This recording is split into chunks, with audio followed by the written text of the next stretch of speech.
The year is 1888, a time of great change and uncertainty.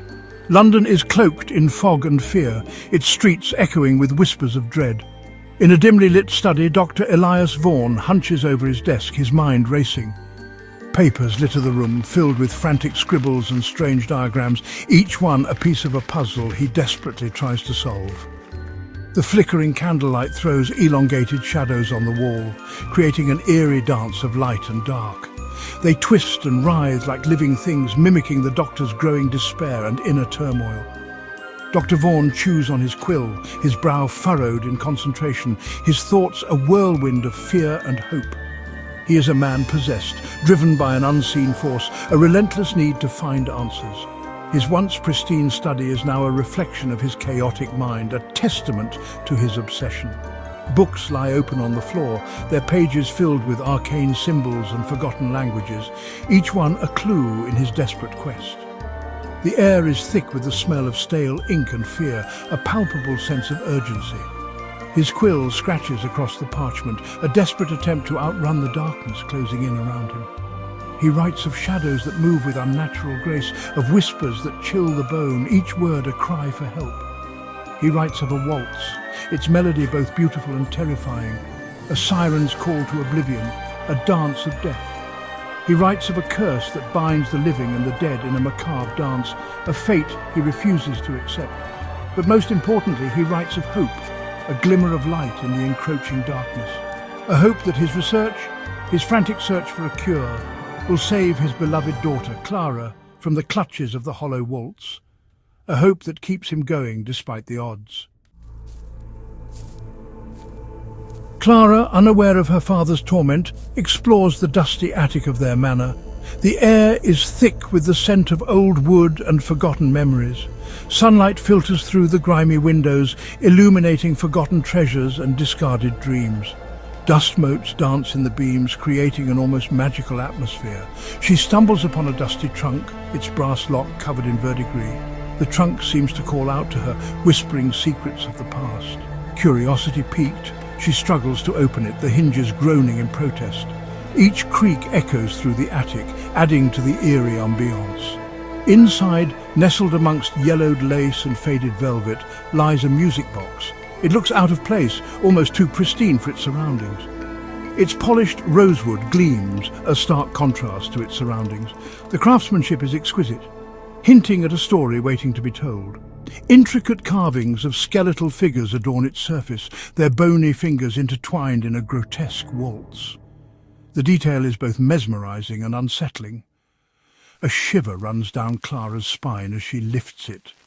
The air around her seems to grow colder, as if the box holds a chilling secret. She runs her fingers over the cold, smooth surface of the box. The carvings feel almost alive under her touch. The figures seem to writhe under her touch, their hollow eyes boring into her soul. It's as if they are trying to communicate with her. Hesitantly, she turns the key. The mechanism inside clicks, and the box begins to play. The tinkling melody that fills the air is deceptively cheerful, a stark contrast to the macabre carvings. The tune is hauntingly familiar, yet she can't place where she's heard it before. As the music box plays, the shadows in the attic seem to deepen, twisting and swaying in time with the melody. The room feels alive with unseen presences. An unsettling feeling washes over Clara, a premonition of the darkness that awaits. She knows this discovery is just the beginning of something much larger. Drawn by an unknown force, Clara finds herself standing before a grand mirror in the abandoned dance studio. The air is thick with an eerie stillness, as if time itself has forgotten this place. The room is shrouded in dust and silence, the air heavy with the ghosts of forgotten waltzes. Every corner seems to whisper secrets of the past, tales of joy and sorrow long since faded. Moonlight spills through the arched windows, casting an ethereal glow over the faded grandeur. The light dances on the dust particles, creating a surreal, almost magical atmosphere.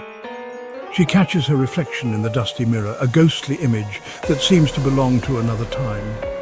But it is not her own face staring back at her. The eyes that meet hers are filled with a haunting familiarity, yet they are not her own. Instead, She sees a spectral figure, its features blurred and indistinct, yet filled with a profound sadness. The figure seems to reach out to her, a silent plea for understanding. It is a vision of herself, but twisted, corrupted by the unseen force that haunts her family. The reflection is a dark mirror of her own soul, tainted by the shadows of the past. Terror claws at her throat, but she cannot tear her gaze away. She is trapped in this moment, a prisoner of her own fear. The reflection begins to move, mimicking her every action, yet with a disturbing fluidity that sends chills down her spine. It is as if the mirror is alive, a portal to another world. It is as if her very soul is being dissected, laid bare for some unseen entity to judge. Every flaw, every fear, every hidden thought is exposed. As she watches, the spectral figure raises its hand, beckoning her closer. The gesture is both inviting and terrifying, a call she cannot ignore. The music box in her hand grows warm, its once cheerful melody now a dirge echoing in her ears. The sound is a haunting reminder of the past, a link to the mystery she must unravel. She knows in her heart that her reflection holds the key to the mystery of the Hollow Waltz, a truth she might not be ready to face. Yet she feels compelled to uncover it, no matter the cost.